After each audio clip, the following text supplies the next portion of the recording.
I don't really ask God for very much. And Lord knows He gives me even less. I'm a simple man of incredibly simple means. But every once in a while, just every once in a while, I like a little frickin' something for me, Can I get a frickin' burn here? Just every once in a while. I'm a reasonable guy. And I felt like it was a reasonable request for the Bears to win Sunday. And of course, that didn't happen. That didn't happen. That didn't happen. And of all the things, ways that it could go down, not just the upright, but the crossbar too? I don't know what you would classify as the epic of all epic troll jobs, but that sure seems to top the effing list. And I know there are going to be those positive Spinmeister Bears fans. They're going to sit there and be like, oh dear, all right, it was a tough loss, but they'll be back.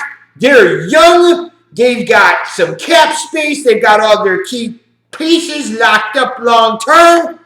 Ding dong, dumb dicks. You never know what can happen from one season to the next. So you can take that sanctimonious, phony baloney bullshit trying to convince yourself this loss wasn't that big of a deal and stuff it down your throat and then pull it right back out and stick it straight up your ass.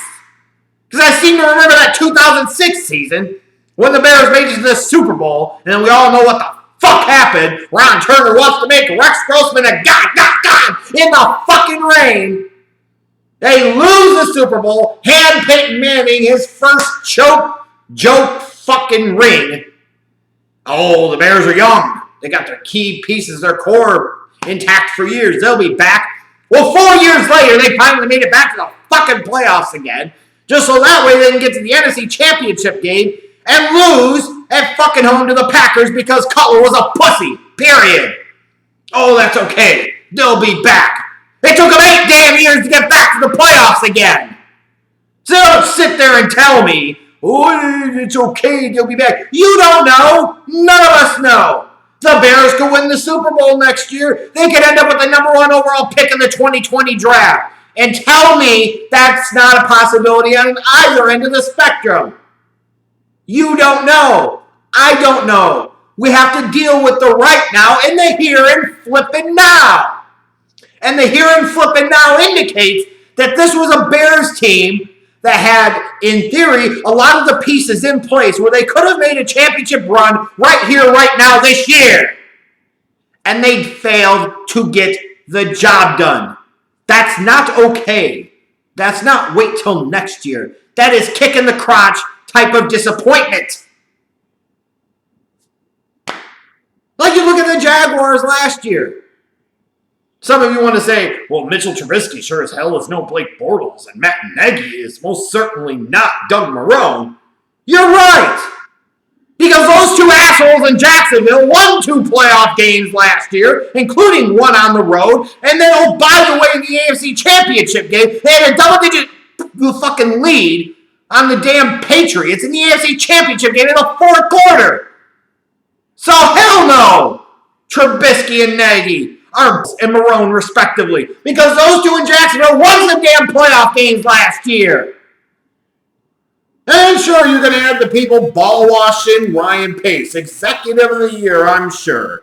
Talking about all the great moves he did. And he certainly made many notable, successful moves.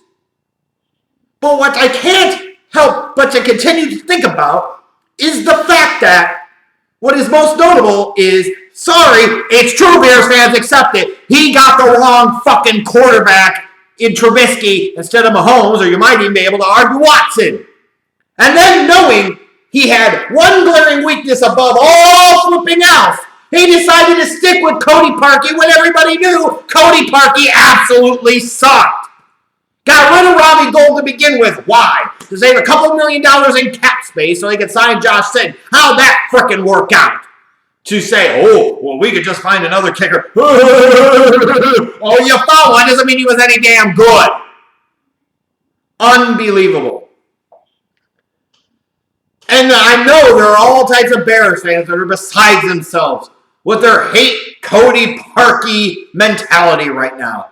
Want to burn him in effigy. Burn him to the mother freaking ground.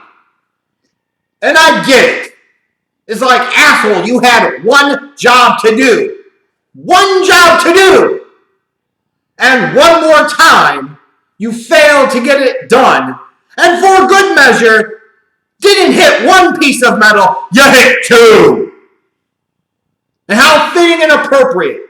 This season that offered the potential of so much promise of possibility was cruelly brought to an end on Sunday night. But if you're going to blame CODY PARKEY solely and exclusively for the Bears losing that playoff game, you are a moron! Yes, CODY PARKEY has to make that kick. He did not make that kick. That sucks. That's life. Hope to God, regardless of cap implications, he's never kicking in a Chicago Bears uniform again. Duh. Obviously, all of that hope to be true. But to sit there and look at a game full of botches and a game full of missed chances and opportunities, to sit there and point to one singular moment and say that is the sole, primary, and only reason that you lost an effing game is retardation of the highest order. Think about it like this. Just think about it like this. Even on the kick itself, if the line in front of them does a little bit of a better job with their blocking, maybe the dude doesn't get his hand up and tip the damn kick. Oh yeah, by the way, the kick was tipped. It even has been officially changed to a block damn kick. So even if you just want to blame CODY PARKEY solely and exclusively, you fucking can't. But even beyond all of that, just imagine for a second if you didn't have the number one defense in the league gag when it really mattered the most, when the season was on the line, the Bears defense came up short. And you could say, how much can you really blame the defense? No, you know what? When a lot of your investment is hinged upon the defensive side of the ball, they are supposed to be an elite unit. Elite units make elite plays at elite moments in big games, and this Bears defense failed to do so. Period. To say, well, they only gave up X number of points. Well, then they should have given up less. Period. That's no excuse. Especially when you look at the second half. Some of the stupid things they did defensively in terms of penalties, in terms of blown assignments, in terms of piss-poor tackling. 10 men on the fucking field. Don't sit there and say the defense doesn't have anything to blame for. Because they do. And what's going to be frustrating to me about this is you're going to have a lot of Trubisky ball washing. Look, the kid made some great plays late in this game. He put his team in a position, regardless of everything else that had happened in this game, to win. He did that. That showed me something about the kid. That's true. But let's not pretend like he was fucking great the entire time. When I hear Chris Collinsworth sit there and say, Trubisky's been phenomenal, I'm like, Collinsworth gets paid 7 figures to say this type of diarrhea out of his shithole on live national television. Are we ignoring the multiple interceptions that weren't? The inability to adjust off of his initial read? What are we going off of that indicates that he was phenomenal for the entire game? Give me a break. You got the freaking horrible rule, not the call, because the call was right according to the rule.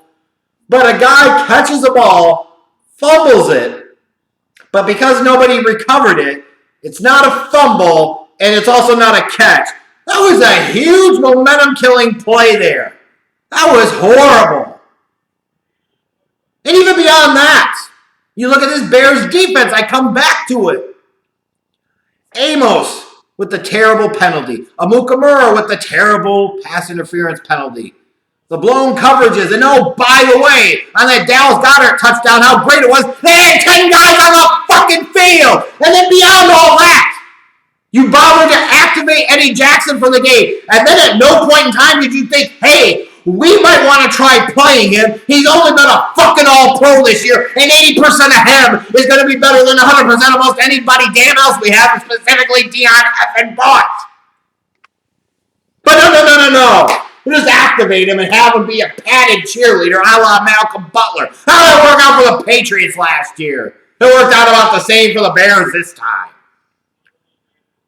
Especially you look late in the game. And just in general throughout the game, the lack of ability to generate a consistent pass rush. The lack of ability to make fundamentally sound tackles. The lack of ability to get physical with these Philadelphia receivers to throw off the timing. Just let him basically do whatever the hell you want. And then on 4th down at the goal line, game on the line, you're not going to get up in the receiver's shit. You're not going to push the fuck out of Golden Tate and try to out-physical him. Like it was asking. The Bears were asking to be here. And that's exactly what they did. And then the freaking chosen one, Matt Nagy. I'm sorry, but at the worst possible time, he had his worst fucking game of the year as a coach and as a play caller. This was terrible. That 2-point conversion, oh, we're going to applaud all the gadgets and gimmicks and shit until they don't fucking work. Trubisky literally just had this great drive where he had multiple nice throws. You score a touchdown, and you decide you want to go with gimmicks and bullshit and run fucking Taylor Gabriel on a 2-point conversion. Like, where is the logic here? This is an overbelief in your bullshit and not enough paying attention to the reality of what is going on current state. And then who's the jackass that thinks in the biggest game of your season, it's a good idea for Taylor Gabriel to get more rushing attempts 2 than Tariq Cohen 1? Seriously, I can't make this shit up. In the biggest game of your season, you got Tariq Cohen the ball a combined total of 4 effing times. 4 effing times. In the playoffs, we're having a physical identity and being able to run the football and exert some physical will and wear down a defense matters. You give Jordan Howard the football 10 fucking times. So what? You can play a bunch of chicken shit passing game where Trubisky's throwing most of his shit 5 yards and under? Like, I couldn't imagine sitting there and having a whole week to prepare my game plan and being like, I want Taylor Gabriel to run the ball more than I do Tariq Cohen. I like Tyquan Mizell, and for some reason he plays on my team, and I like to give him opportunities to touch the ball, even though he'll never do anything big like that. I'm going to take this big physical back like Jordan Howard, even if he hasn't had the best season, and only give him the ball 10 fucking times. 10 times! And then think about it, late in the game, Trubisky hits that nice throw down the right sideline. It's a big play. The Bears are cooking. They're going to be in position. They got a chance. They can win this damn thing. It can happen. It can happen. Now, the only thing that can happen is Matt Nagy reminds all of us that he comes from the Andy Reid coaching tree, and that means he has no clue about game management, timeout management, and he's going to blow his last fucking timeout like a moron instead of just having his offense go up and kill the damn ball at the first down. So meaning later on when the Bears maybe could have used that fucking timeout to have gotten one more completion, maybe 8 to 10 yards over the middle and get Parkey 8 to 10 yards closer, knowing that your kicking game has been a huge concern all fucking year, you want to sit there and blow the timeout because you fucking panicked. How many times have you seen this shit throughout the year? Nagy gets too cute, has to call a timeout because he didn't get his shit together, didn't get his shit done on time. And of course it would flare up like a typical Andy Reid disciple at the worst possible time of the year. Am I salty? You goddamn right I'm salty. The Bears had an opportunity, and they blew it.